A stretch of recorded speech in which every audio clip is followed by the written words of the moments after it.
வணக்கம். இலங்கை செய்திகளுடன் நான் நிரோஷன். விரிவான செய்திகளுக்கு முன் தலைப்புச் செய்திகள். கடந்த 8 ஆண்டுகளுக்குள் 43,68,340 பேர் வெளிநாட்டு கடவுச்சீட்டுகளை பெற்றுக் கொண்டுள்ளதாக மத்திய வங்கி அறிக்கை. தனது பாதுகாப்பிற்காக பாதுகாப்பு பிரிவொன்றை ஸ்தாபிக்குமாறு கோரி ரணில் விக்ரமசிங்க ஜனாதிபதியின் செயலாளருக்கு கடிதம். அனுர ஊழல்வாதிகளுக்கு எதிராக சுழட்டிய சாட்டை, பொத்தென்று விழும் தலைகள். தொடர்வது விரிவான செய்திகள். இலங்கையில் கடந்த 8 ஆண்டுகளுக்குள் 43,68,340 பேர் வெளிநாட்டு கடவுச்சீட்டுகளை பெற்றுக் கொண்டுள்ளதாக மத்திய வங்கியின் அறிக்கை தெரிவிக்கின்றது. இதனை பேராதனை பல்கலைக்கழகத்தின் பொருளாதார மற்றும் புள்ளி விவரவியல் பிரிவின் பேராசிரியர் வசந்த் அதுகோருல உறுதிப்படுத்தியுள்ளார். கடந்த 27 மாதங்களில் மாத்திரம் 26,40,640 பேர் கடவுச்சீட்டுகளை பெற்றுக் கொண்டுள்ளதாகவும் அவர் தெரிவித்தார். இந்த நிலையில் கடந்த 27 மாதங்களில் 6,84,100 பேர் வெளிநாட்டு வேலைவாய்ப்பு பணியங்களில் பதிவு செய்துள்ளமையும் தெரிய வந்துள்ளது. வெளிநாடுகளுக்கு செல்வதற்காக அதிகளவானோர் கடந்த 2023ஆம் ஆண்டில் பதிவு செய்துள்ளனர்.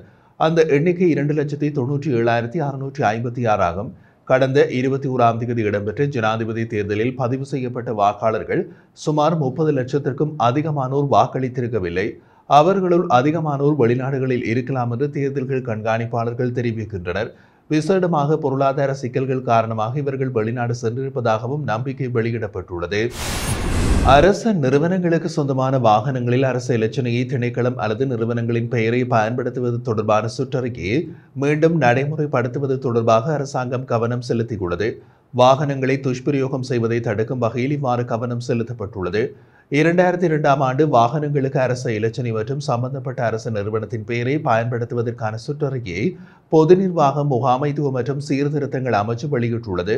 அரச சின்னங்களை பயன்படுத்துவது தொடர்பாக 1992ஆம் ஆண்டு வெளியிடப்பட்ட சுற்றறிக்கையை மீளாய்வு செய்து சுற்றறிக்கை வெளியிடப்பட்டிருந்தது. 1992ஆம் ஆண்டின் சுற்றறிக்கை வாகனங்களில் அரச இலச்சினையை பயன்படுத்துவது தொடர்பாக மட்டுமே அறிவுறுத்தல்களை வழங்கியிருந்தது. 2002ஆம் ஆண்டு வெளியிடப்பட்ட சுற்றறிக்கையில் அந்த அறிவுறுத்தல்கள் முறையாக பின்பற்றப்படவில்லை என்றும் கண்டறியப்பட்டுள்ளது. இதற்கமைய அரச இலச்சினையோடு அமைச்சு திணைக்களம் அல்லது நிறுவனத்தின் பெயரும் குறிப்பிடப்பட வேண்டும் என திருத்தப்பட்ட சுற்றறிக்கையில் அறிவுறுத்தப்பட்டுள்ளது. முன்னாள் ஜனாதிபதிகள் மற்றும் பிரமுகர்களுக்கான பாதுகாப்பு குறித்து மேற்கொள்ளப்பட வேண்டிய அடுத்த கட்ட நடவடிக்கைகள் தொடர்பாக நாளை கலந்துரையாடல் ஒன்று நடைபெறவுள்ளது. பொதுமக்கள் பாதுகாப்பு அமைச்சின் செயலாளர் தலைமையில் இந்த கலந்துரையாடல் இடம்பெறவுள்ளதாக பதில் பொலிஸ்மா அதிபர் சட்டத்தரணி பிரியந்த வீரசூரிய தெரிவித்துள்ளார். தற்போது பாதுகாப்பு வழங்கப்பட்டுள்ள பிரமுகர்களுக்கான பாதுகாப்பு அச்சுறுத்தல் தொடர்பாக ஆராயப்பட உள்ளதாகவும் அவர் தெரிவித்தார்.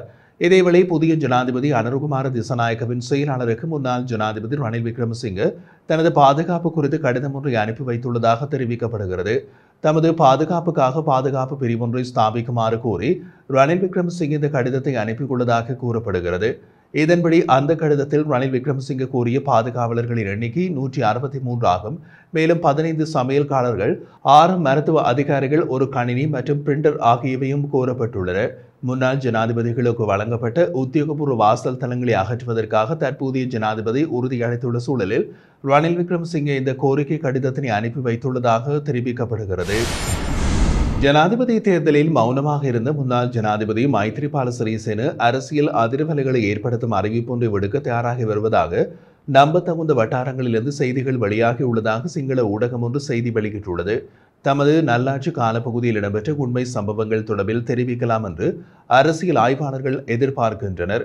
இந்த அறிவிப்பு எதிர்வரும் மாதத்தின் முதல் வாரத்தில் முன்னாள் ஜனாதிபதி மைத்ரிபால சிறிசேன வெளியிடலாம் என்றும் கூறப்படுகிறது. இந்த நிலையில் ஸ்ரீலங்கா சுதந்திர கட்சியின் ஆதரவாளர்கள் மற்றும் செயற்பாட்டாளர்கள் மைத்ரிபால சிறிசேனவுக்கு தொடர்ந்து அழைப்புகளை மேற்கொண்டு இப்போதாவது கட்சியை ஒன்றிணைத்து நாடாளுமன்ற தேர்தலில் போட்டியிடுவோம் என்று தெரிவித்து வருவதாகவும் செய்திகள் வெளியாகியுள்ளது.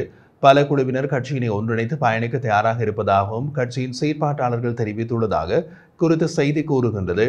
அதன்படி முன்னாள் ஜனாதிபதி மைத்ரிபால சிறிசேனவோடு கலந்துரையாடுவது தொடர்பாக கட்சி தலைவர்கள் சிலர் கட்சியினை பிரதிநிதித்துவப்படுத்தி சிலர் கடந்த நாட்களில் கலந்துரையாடியுள்ளமையும் தெரிய வந்துள்ளது. ஜனாதிபதி தேர்தலில் சுயேட்சை வேட்பாளராக போட்டியிட்டு ரணில் விக்ரமசிங்கவுக்கு ஒத்துழைப்பு வழங்கிய அரசியல் கட்சிகள் மற்றும் குழுக்களை ஒன்றிணைத்து பொது தேர்தலில் பொது சின்னத்தில் போட்டியிட தீர்மானிக்கப்பட்டுள்ளது என்று முன்னாள் பாராளுமன்ற உறுப்பினர் SB திசாநாயக்க தெரிவித்தார். கொழும்பில் இடம்பெற்றிருந்த ஊடகவியலாளர் சந்திப்பின் போது அவர் மேற்கண்டவாறு குறிப்பிட்டார்.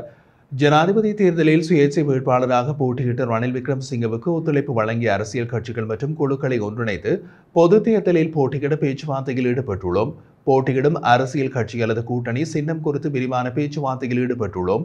பேச்சுவார்த்தையின் போது கிண்ணம், வெற்றிலை, நாற்காலி மற்றும் எரிவாயு சிலிண்டர் ஆகிய சின்னங்களில் போட்டியிட வேண்டும் என்று மாறுபட்ட யோசனைகள் முன்வைக்கப்பட்டன.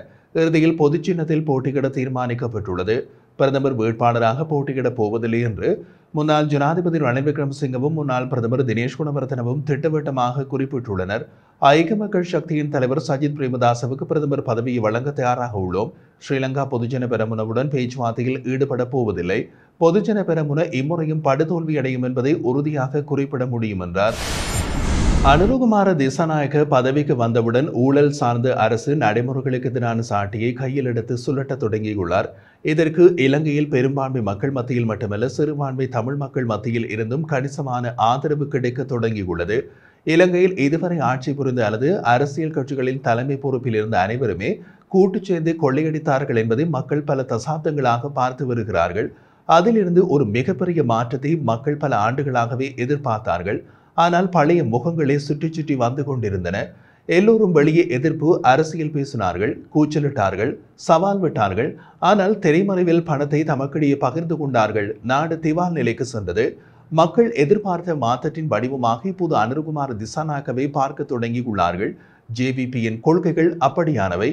தீவிரவாத இயக்கமாக உருவகப்படுத்தப்பட்டிருந்த ஜேவிபி என்ற அமைப்பு சோமவன்ச அமரசிங்க தலைமையில் அரசியல் மயப்படுத்தப்பட்டது. ஜேவிபி என்பது இடதுசாரி கம்யூனிஸ்டிய சித்தாந்தம் கொண்டது என்பதால் கம்யூனிஸ்டியம் புரியாத பலர் ஜேவிபி சீன ஆதரவு கட்சி என்று நினைக்கின்றார்கள். கம்யூனிசத்தில் இரு வெவ்வேறு சித்தாந்தங்கள் உள்ளன. ஜேவிபி மார்க்சிச கம்யூனிஸ்ட் சித்தாந்தக்காரர்கள். இது ரஷ்ய சார்பு கம்யூனிஸ்டியம். சீனாவின் மாவோபாணி கம்யூனிஸ்டியத்திற்கு எதிரானவர்கள். ஜேவிபி அமைப்பு சோமவன்ச அமரசிங்க தலைமையில் அரசியல் மயப்படுத்தப்பட்ட பின் தலைமை பதவிக்கு வந்த அனுருகுமார திசாநாயக்க கட்சியின் பாதையை மேலும் மாற்றினார்.